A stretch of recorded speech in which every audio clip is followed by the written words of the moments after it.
17-ші есеп. Неше сан қосылып тұрғанын табыңыз.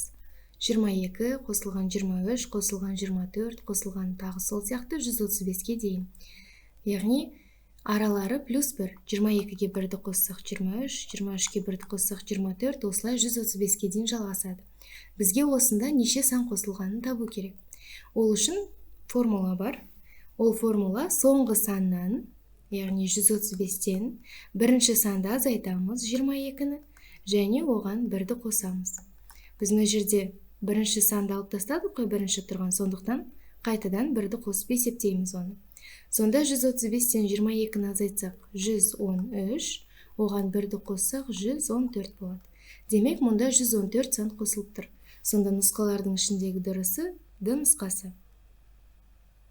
Енді осы формуланың дұрыстығын дәлелдейін. Ол үшін біз кішкентай аралықты алайық. Мұнда 22-ден 135-ке дейінгі аралық өте үлкен ғой.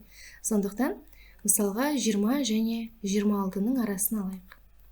Яғни 20 қосылған 21, қосылған 22, қосылған тағы сол сияқты 26. Енді осы формулаға салып көрейік. Соңғы саннан алғашқы санды азайтамыз және оған 1-ді қосамыз. 26-дан 20-ны азайтсақ 6, оған 1-ді қоссақ 7. Демек, мұнда 27 сан қосылып тұр. Енді тексерейік осыны. 20 мен 26-ның арасында қанша сан бар?